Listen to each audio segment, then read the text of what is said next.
एक लड़का जो थर्ड टॉपर है उसने केवल और केवल क्वेश्चन लिखा है और उस पर नंबर बढ़ा दिया गया है। ठीक है, ये स्टाइल में पहली बार आप लोग देख रहे होंगे कि निबंध कैसे भी लिखा जा सकता है। ठीक है, उसमें जो है लड़के को, ठीक है, ऑन एवरेज से ज़्यादा मार्किंग मिला है, इसको 166 मार्क्स मिले हैं। आते हैं बीपीएससी, ये बताएं निबंध किसी तरह लिखा जा सकता है क्या?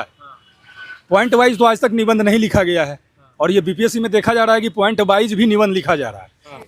और ये आमरण अनशन अनिश्चितकालीन चलेगा जब तक हमारी 13 सूत्री मांग मान ली नहीं जाती। नहीं क्या मिथिलेश तिवारी और धमकी देते गए छात्रों को। बीएसएससी 3 सालों से लंबित है, उसको लेकर के हम लोग लड़ाइयाँ लड़ी। पहली बार किसी आयोग में ताला लगा। 17वीं बीपीएससी शुरू से ही विवादास्पद है और आज भी 17वीं बीपीएससी में धांधली सेटिंग हुआ। बेट का एग्ज़ाम जो है क्यों नहीं हो रहा है, ये सरकार को जवाब दीजिए। लेट लाइब्रेरियन की एग्जामिनेशन क्यों नहीं 18 साल से हो रही है, ये जवाब देना चाहिए। उसके साथ ही नहीं आ रही है 18 सालों से। उसके साथ ही लेखपाल का जो एग्जामिनेशन है वो 4 सालों से लंबित है। अभी हम पटना के गर्दनी बाग में हैं और यहाँ पर छात्र प्रदर्शन कर रहे हैं, और देखिए इनके समर्थन में गुरु रहमान सर भी यहाँ पर पहुँचे हुए हैं। सर, आप छात्रों के समर्थन में आए हैं? हम बिल्कुल छात्रों के समर्थन में आए हैं और छात्रों के समर्थन में मैं हमेशा रहता हूँ। आज हमको सुबह सुबह पता चला कि हमारा बेटा अमन आमरण अनशन पर गया है। तो चूंकि इसकी तबीयत अभी बीच में बहुत ज़्यादा खराब थी, तो हम लोग बाप बेटा दोनों एक ही हॉस्पिटल में भर्ती थे। तो बाद में हम देखे कि इसकी तबीयत खराब है, तो मैं यहाँ चला है कि क्या बात है। हालांकि इसको मैंने मना किया था, लेकिन जिद पड़ा रहा और आमरण अनशन बैठा हुआ है। देखिए, मेन मुद्दा है एईडीओ में धांधली हुई। बीपीएससी में आप देख रहे हैं बीपीएससी में किस तरह का धांधली हुआ। एक लड़का जो थर्ड टॉपर है उसने केवल और केवल क्वेश्चन लिखा है और उस पर नंबर बढ़ा दिया गया है। दूसरी बात की इंटर स्तरीय 3 साल से लटका हुआ है, CGL 4 लटका हुआ है। और ड्रेसर जो है, ड्रेसर बेचारे सबका फॉर्म भरवा के उसका परीक्षा नहीं लिया जा रहा है। परीक्षा ले लिया है और सीट घटा के एकदम 3500 से 1700 कर दिया है। तो वैसी परिस्थिति में बच्चों के न्याय की जहाँ तक बात थी, उसी न्याय के लिए मैं भी यहाँ पर आया हूँ और उस समय तक बच्चों के साथ रहूंगा जब तक बच्चों की समस्या का निराकरण नहीं हो जाता। बिल्कुल, देखिए यहाँ पर अमन है और ये अनशन पर यहाँ पर बैठे हुए हैं। हाँ, आपको ये इनका चोट लगा हुआ है तो ड्रेसिंग कराने आपको जाना है ना। देखिए, तो आप जा सकते हैं सर, क्योंकि रात भी हो गया है। तो सर, आप फिर आएंगे यहाँ? हाँ, बिल्कुल बिल्कुल, मैं कल आऊँगा। आज तो ड्रेसिंग में चूँकि बहुत अंदर घाव हो गया है, यही कारण है कि दर्द बर्दाश्त नहीं होता है। तो कल मैं फिर आऊँगा और निश्चित रूप से मेरे बच्चे बैठे हुए हैं, अमन बैठा हुआ है अंदर में, तो मैं आऊँगा और मांग पूरा करवाऊंगा। अमन जी, कब से आप यहाँ पर धरना पर बैठे हुए हैं? देखिए, धरना पर तो बीते 4 दिनों से, आज 5वां दिन है, 4 दिनों से बैठे हुए हैं, 3-4 दिनों से। लेकिन आमरण अनशन की शुरुआत आज से हमने किया है। आज से आप आमरण अनशन करने जा रहे हैं? बिल्कुल, आमरण अनशन हम लोग करने नहीं जा रहे हैं, कर दिया है। 11:30 बजे हम लोग दिन में आमरण अनशन पे बैठ गए हैं और ये आमरण अनशन अनिश्चितकालीन चलेगा जब तक हमारी 13 सूत्री मांग मान ली नहीं जाती। तब तक हम लोग आमरण अनशन पे हैं। अच्छा, तो आपके साथ साथ और कौन है यहाँ अनशन पर बैठे हुए? नहीं, अनशन पे तो फिलहाल मैं अकेला हूँ। बहुत साथी बैठने वाले थे, लेकिन मैंने उन्हें मना किया कि आप रहने दीजिए। जब मेरी हिम्मत टूटे तो फिर इसको आप कंटिन्यू कीजिएगा, लेकिन आप अभी रहने दीजिए। क्योंकि मैं लड़ने के लिए काफ़ी हूँ इस निकम्मी व्यवस्था से, और हम लड़ेंगे। बाकी साथियों को इनकलाबी होने दीजिए। ज़रूरत पड़ा तो ये लोग आगे निर्णय लेंगे। आंदोलन का किस दिशा में जाएगा ये सरकार के निर्णय डिसाइड करेगा, और सरकार के जो कार्यशैली है वो डिसाइड करेगा कि छात्र आगे क्या करेंगे, नहीं करेंगे। हम लोग एक दिन में आके नहीं बैठे। हम लोग 2.5-3 सालों से इन मांगों के लिए सड़कों पर लाठियाँ खा रहे थे, FIR खा रहे थे, जेल जा रहे थे। आपको पता होगा कि 8 मई को TRE 4 के लिए हमने लाठियाँ खाई, मेरे सर फटे और पूरी तरीके से मेरा जो है ब्लड जो है पूरा शर्ट भीग गया था ब्लड में। उसके बावजूद भी सरकार ने कुछ नहीं किया। मिथिलेश तिवारी और धमकी देते गए छात्रों को। बीएसएससी 3 सालों से लंबित है, उसको लेकर के हम लोग लड़ाइयाँ लड़ी। पहली बार किसी आयोग में ताला लगा। 17वीं बीपीएससी शुरू से ही विवादास्पद है और आज भी 17वीं बीपीएससी में धांधली सेटिंग हुआ। बेट का एग्ज़ाम जो है क्यों नहीं हो रहा है, ये सरकार को जवाब दीजिए। लेट लाइब्रेरियन की एग्जामिनेशन क्यों नहीं 18 साल से हो रही है, ये जवाब देना चाहिए। उसके साथ ही नहीं आ रही है 18 सालों से। उसके साथ ही लेखपाल का जो एग्जामिनेशन है वो 4 सालों से लंबित है। दरोगा पेपर में 1799 वैकेंसी में पेपर लीक हुए मेंस में। खुद आयोग ने FIR किया पूर्णिया और गया में। जब पेपर लीक आप मान रहे कि पेपर लीक हुआ, आर्थिक अपराध इकाई ने माना कि पेपर लीक हुआ, फिर व्यक्तियों की गिरफ्तारी क्यों नहीं हुई, बड़ा सवाल है। और पेपर कैंसिल क्यों नहीं हुआ, ये गिरफ्तारी तो हुई, पेपर कैंसिल क्यों नहीं हुआ, बड़ा सवाल है।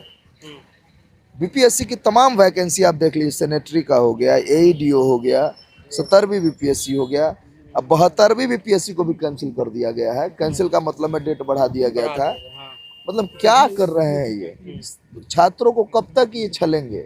तो ये सवाल है, बड़े बड़े सवाल है। पेपर लीक, धांधली सेटिंग, अनियमितता का मुद्दा बना हुआ है। कैलेंडर निकलता है तो उसका पालन नहीं किया जाता है, ये मुद्दा बना हुआ है। ड्रेसर के हमारे साथी बैठे हुए हैं, उनका एग्जामिनेशन हो गया है, सीट में कटौती कर दी गई है। तो ये सब बड़े मुद्दे हैं। इनकी नियुक्ति कब होगी, बहाली कब होगी? तो बिहार में हर क्षेत्र में हर आयोग करप्ट हो चुका है, और उसी तमाम मांगों के लिए हम लोग कह रहे हैं कि बिहार के शिक्षा व्यवस्था एवं जॉब में अपॉर्चुनिटी के साथ सुधार की आवश्यकता है, और गवर्नमेंट जल्द से जल्द सुधार लाए। और नहीं लाएंगे तो हमारा ये जो आंदोलन है, ये जो सत्याग्रह है, ये चलता रहेगा। सरकार से हम लोग डरने और झुकने वाले नहीं है, क्योंकि हम लोगों ने लाठियां भी खाई है, FIR भी झेला है, जेल भी गया, गोली भी खाया है सिवान में, तो हम डरने वाले नहीं हैं। सरकार से बस इतना आग्रह है कि आप अंग्रेज नहीं हैं, आप हमारे अपने हैं।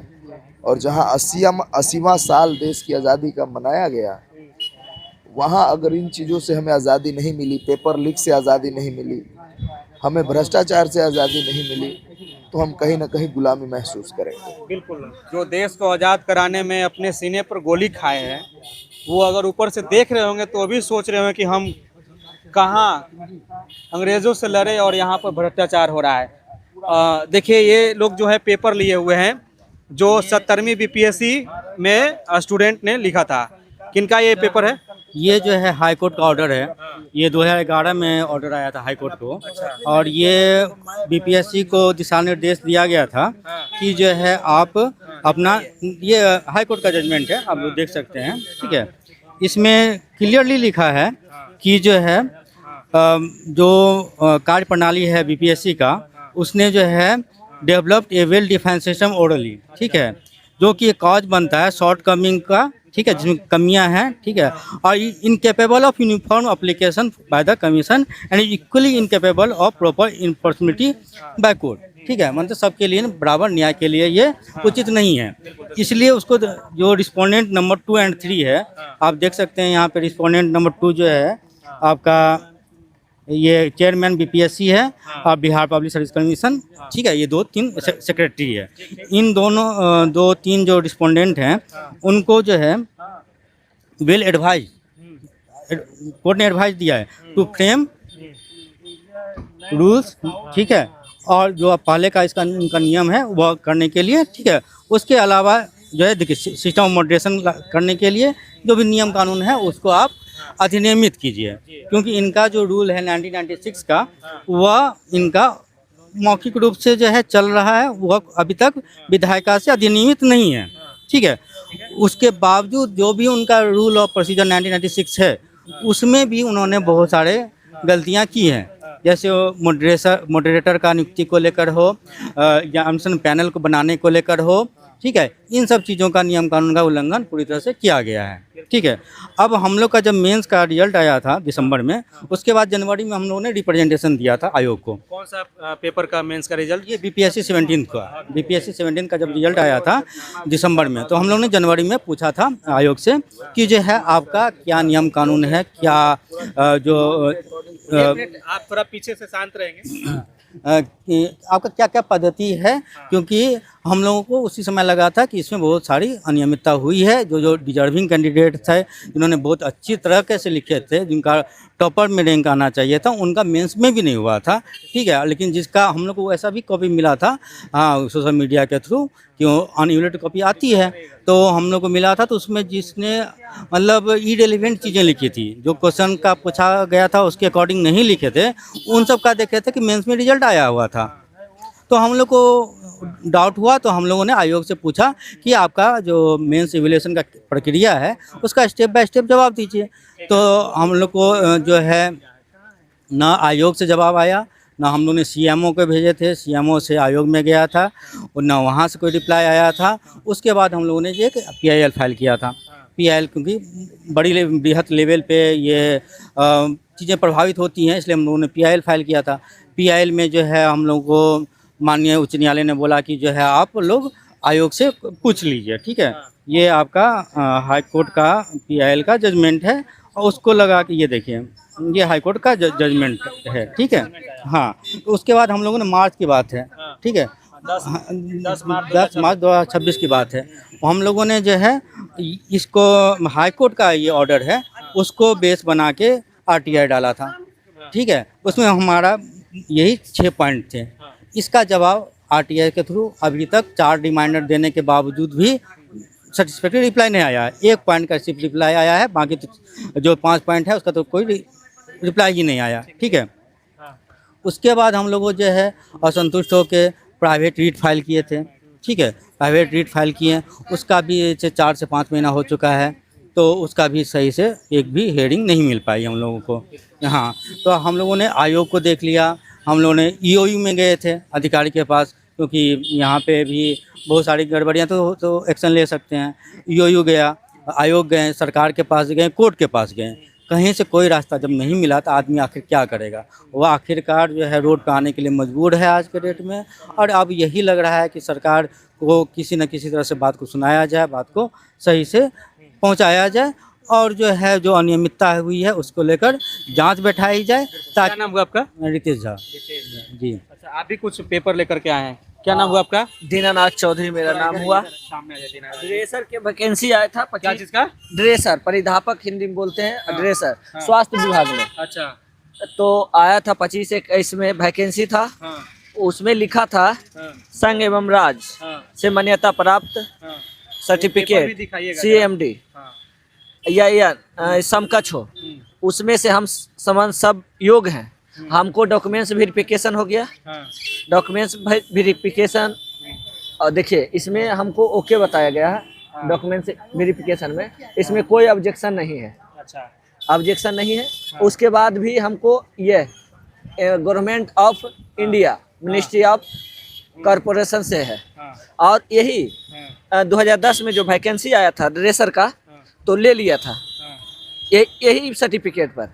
अभी कह रहा है कि आपका आयोग कर दिया गया। ये स्कोर कार्ड है, ये ऑब्जेक्शन आया था, एडमिट कार्ड, स्कोर कार्ड थी। ऑब्जेक्शन के बाद वो ने हमको छाड़ दिया है। यह ऑब्जेक्शन में लिखा है दस्तेबाज में पालन एवं ट्रस्ट एवं सोसाइटी एक्ट सब मान्य है, मगर ई कोर्स करने की संचालन नहीं होता। ये नहीं खोजा था।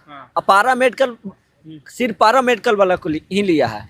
अब सिर्फ पारा मेडिकल बिहार में नहीं है और मध्य प्रदेश में पारा मेडिकल है, तब भी 3 महीना के खाली ट्रेनिंग खोजा है, ट्रेनिंग के तहत लिया है।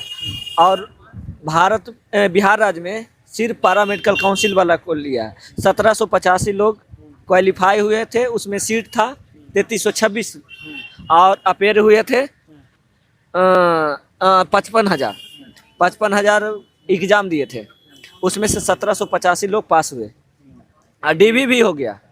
और उसके बाद कहते हैं मेरिट आने के बाद कि नहीं लेंगे। चलिए, वो पेपर भी दिखा रहे थे आपको। इसमें जेल है। कौशलेंद्र कुमार गए थे स्वास्थ्य विभाग में, तो कौशलेंद्र हम बार जा रहे थे निशांत के पास, हम दिए स्वास्थ्य मंत्री को लेटर, तो बोल रहे थे कि कौशलेंद्र कुमार तुम समन को हेले नहीं देंगे सचिवालय, तुम समन बार आ रहे हो। बिल्कुल, देखिए ये सरकार को कहना चाहते हैं कि हमारा सर्टिफिकेट फर्जी है, तो हमको जेल दीजिए, नहीं तो नौकरी दीजिए। बिल्कुल, चलिए ठीक है। आप कहाँ से हैं? हम यहीं से लखीसराय से आए हैं। लखीसराय से यस। अच्छा, थोड़ा इसको साइड कीजिए ना, पेपर को अपना पेपर थोड़ा इधर। हाँ, तो आप भी एग्जाम दिए थे? हाँ, हम भी 17वीं BPSC 17वीं BPSC भी दिए हैं, और हम सिविल कोर्ट UDC का भी एग्जाम दिए थे। अच्छा। देखिए उसका बैनर वहाँ लिखा हुआ है, स्कैम बाय ऑनरेबल कोर्ट। हाँ, ठीक है, तो हम 17वीं BPSC के लिए भी हैं, और स्कैम बाय ऑनरेबल कोर्ट मतलब हमारे साथ UDC का एग्जाम हुआ था कोर्ट का, उसमें भी ये लोग धांधली किया गया है बहुत। तो उसमें हम आपको बताते हैं कि जो अगर 17वीं BPSC की बात की जाए तो 17वीं BPSC में आप एक इंडिपेंडेंट इंक्वायरी बैठाइए पूरा कंडक्ट पे, प्रीलिम से लेकर के मेन से, और इसके जो प्रोसेस हैं, इसके जो लॉज हैं एग्जामिनेशन कंडक्ट करने के, उसमें क्या क्या लूप होल्स हैं, इसके साथ ही साथ एग्ज़ाम को किस तरीके से ये लोग कंडक्ट किया है, ठीक है, इस पे पूरा एक इंक्वायरी बैठाया जाए, मूल्यांकन प्रक्रिया पर भी किस तरह से ये मूल्यांकन किया गया है, क्योंकि बहुत सारे लड़के हिंदी मीडियम के थे, इस बार उनका रिजल्ट बहुत कम आया है, यह ऐतिहासिक रूप से कम आया है, ठीक है, 10 से 15% ही लड़के का रिजल्ट आया है। तो यह पहली बार हुआ है, इससे पहले ऐसा नहीं हुआ था। और सुनिए, अभी और सुनिए, तो इस पे एक इंडिपेंडेंट इंक्वायरी तो पहले ये बैठा है, और एग्जाम में हम लोग को आशंका है कि गड़बड़ी हुई है, अनियमितता हुई है, ठीक है, तो इस पे इंक्वायरी बैठा है, अगर इसमें उसमें छात्रों को प्रतिनिधि को साथ रखे, ठीक है, उस इंक्वायरी में सुप्रीम कोर्ट का जज रखे या फिर हाई कोर्ट का जज रखे, हम लोग तैयार हैं। और बैठाए, हम लोग को भी रखे, हमारे जो प्रतिनिधि हैं छात्र के उनको रखे, एक इंडिपेंडेंट इंक्वायरी करे। और इन लोगों का कहना है कि हम एग्जाम फेयर लिए हैं, तो ठीक है, आप फेयर लिए हैं तो एक इंक्वायरी बैठा लीजिए, आपको दिक्कत क्या है, इंक्वायरी बैठाइए, उसमें अगर चलिए आप पेपर भी दिखा रहे हैं, थोड़ा इधर नजदीक लाइएगा। 17वीं बीपीएससी का मेंस कॉपी है, जो कि वेबसाइट से 17वीं बीपीएससी का मेंस कॉपी है। किन का कॉपी है ये हमारे किसी दोस्त के होंगे, ठीक है। तो निबंध में सभी को इतना सामान्य ज्ञान है कि उसको पैराग्राफ के हिसाब से लिखा जाता है। यहाँ देखिएगा तो हर एक पेज में आपको देखिएगा कि पॉइंट वाइज आंसर लिखे हैं निबंध को, ठीक है। ये स्टाइल में पहली बार आप लोग देख रहे होंगे कि निबंध कैसे भी लिखा जा सकता है, ठीक है। उसमें जो है लड़के को, ठीक है, ऑन एवरेज से ज़्यादा मार्किंग मिला है, इसको 166 मार्क्स मिले हैं। जबकि अच्छे तरह से लिखने के बाद जो है लोकोक्ति हो गया, कविता हो गया, दोहा हो गया, स्टेटमेंट हो गया, डेटा हो गया, ये सब से परिपूर्ण होने के बावजूद भी है लोगों को नंबर उतना नहीं मिले हैं जितना कि इनको जो है ये पॉइंट वाइज इस तरह के हिसाब से आप लोग जो है कभी पहले नहीं देखे होंगे कि मेंस कॉपी निबंध की कॉपी, ये निबंध की कॉपी ऐसे कॉपी है, उसमें इस तरह से जो है लिखा गया है। हाँ, तो इस हिसाब से आप लोग भी समझ सकते हैं किस तरह से मूल्यांकन किया गया है। हाँ, इसमें देख सकते हैं कि सारा चीज़ें जो है पॉइंट वाइज लिखा गया है निबंध को। हाँ, हो सकता है कि इसमें जो एग्जामिनर होंगे तो वो उनको अच्छा लगा होगा। देखिए, सब चीज़ का एक स्टैंडर्ड होता है, ठीक है, सबका एक मापदंड होती है। मेरा सवाल जो है हाँ, सबकी अपनी अपनी मापदंड होती है। तो निबंध में आप कहीं पे भी ऐसा नहीं देखे होंगे कि उसमें पॉइंट वाइज ही जो है पैराग्राफ लिखा गया हो, ठीक है। आप यहाँ पे देख सकते हैं कि कहीं पे आपको शायद ही पैराग्राफ दिखे, सब जगह आपको पॉइंट ही दिख रहे होंगे, ठीक है, कहीं नंबरिंग कर दिए पैराग्राफ की जगह पर। हाँ, और पॉइंट वाइज कहने का मतलब ये है कि आप जो है किसी का कथन, किसी का चीज़ें जो वो रख रहे हैं, किसी का फैक्ट्स तथ्य रख रहे हैं, अपनी सोच, अपनी थिंकिंग, जो निबंध की मेन प्रायोरिटी होती है। निबंध की इसलिए पूछा जाता है कि उससे लोगों की व्यक्तिगत जो विचारधारा है, व्यक्तिगत सोच है, उसका जो चरित्र है वो निखरे। अच्छा, एक मिनट, ये निबंध लिखे हैं, उसमें नंबर इनको कितना मिला? 166 मिले हैं, जो कि 166। हाँ, 166 मिले हैं 300 में से, जो कि एक एवरेज मार्किंग से बहुत ज़्यादा है, ठीक है। और निबंध में क्या के अनुसार कितना मिलना चाहिए था उसमें? अब मैं तो इवेल्युएटर नहीं हूँ, जो कि मैं मतलब आप कुछ भी आप तो मेरे अपने सोच के हिसाब से बोल रहे हैं, और उसमें मैं ये सोचूंगा कि पॉइंट वाइज आंसर नहीं होना चाहिए, तो मैं बहुत ही बिलो एवरेज देता नंबर, ठीक है। जैसे जिसमें मुझे दिखेगा कि चीज़ें हैं, थिंकिंग है, कंटेंट है, तो उसको मैं 30-40 ऑन एवरेज दे के लगभग मैं 120 से ज़्यादा नहीं देता, यदि ऑनेस्टली बोला जाए, फ्रैंकली बोला जाए। आप कितना नंबर देते अगर आप इस तरीके से कॉपी जांच करते तो? अगर मतलब पॉइंट वाइज जो यहाँ लिखा गया है, इसमें पॉइंट वाइज नहीं सिखाया है। हम बीपीएससी से जानना चाहते हैं ये रैंक कितना है, ये 166 नंबर है इनको, रैंक इनका नहीं पता। हम चाहते हैं बीपीएससी ये बताए निबंध किसी तरह लिखा जा सकता है क्या? पॉइंट वाइज तो आज तक निबंध नहीं लिखा गया है, और ये बीपीएससी में देखा जा रहा है कि पॉइंट वाइज भी निबंध लिखा जा रहा है। हम इनका कॉपी नहीं पढ़े हैं, इसलिए हम ये नहीं कह सकते कि इसमें क्या कंटेंट है, ठीक है, क्या उन्होंने लिखा है। लेकिन हम बीपीएससी से ये पूछना चाहते हैं कि पॉइंट वाइज लिखा जा सकता है क्या निबंध? निबंध में तो हम बचपन से कभी भी स्कूल में नहीं सिखाया गया है पॉइंट वाइज लिखना, तो बीपीएससी एक नया तरीका से सब कुछ कर रही है। तो इसी के लिए तो हम कह रहे हैं कि एक इंडिपेंडेंट इंक्वायरी सेटअप किया जाए इनके ऊपर कि किस तरह से ये कॉपी चेक कर रहे हैं, इनके क्या लॉज हैं। जो इनका पहले वाला पुराना लॉज है वो विधानसभा से अधिनियमित है, ओरली ये चलता है। सबसे बड़ी बात है, इनका लॉज ओरली चल रहा है, मुँह से जो बोल दिए वही कानून है। तो ऐसा कैसे होगा? आप एक संवैधानिक आयोग हैं, आप कोर्ट में बोले हैं कि ओरली हम चलाते हैं, तो ओरली कैसे चलेगा? दिखाइए, ओरली लिखा हुआ है। तो अभी दिखाए थे, मेरे को दिखाया, ठीक है। तो आप एक संवैधानिक आयोग हैं, आप इसको अधिनियमित करिए, नया कानून बनाइए, और आप जब चाहिएगा ओरली, तो आप अध्यक्ष हैं या कुछ भी हैं, आप ओरली कुछ बोल दीजिएगा, कुछ भी कर लीजिएगा, ये नहीं ना चलेगा। आप अधिनियमित करिए इस चीज़ को, कानून बनाइए, एक इंडिपेंडेंट इंक्वायरी सेटअप करिए, और अगर उसमें गड़बड़ी पाया जाता है तो फिर एक्शन लीजिए। जो कर्मचारी है उस पर एक्शन लीजिए, और जो गलत करके आया है, नौकरी लिया, उस पर एक्शन लीजिए आप। चलिए, इस विषय पर बाकी आपका क्या ख्याल है, आप क्या सोचते हैं, आप अपना राय विचार जरूर दीजिएगा। और गर्दनी बाग में मैं अभी यहाँ पर हूँ, और देखिए यहाँ पर सभी लोग अभी धरना पर बैठे हुए हैं। बाकी आप देख रहे थे CK TV India, Chitranjan Kushwaha के साथ। नमस्कार, जय हिंद।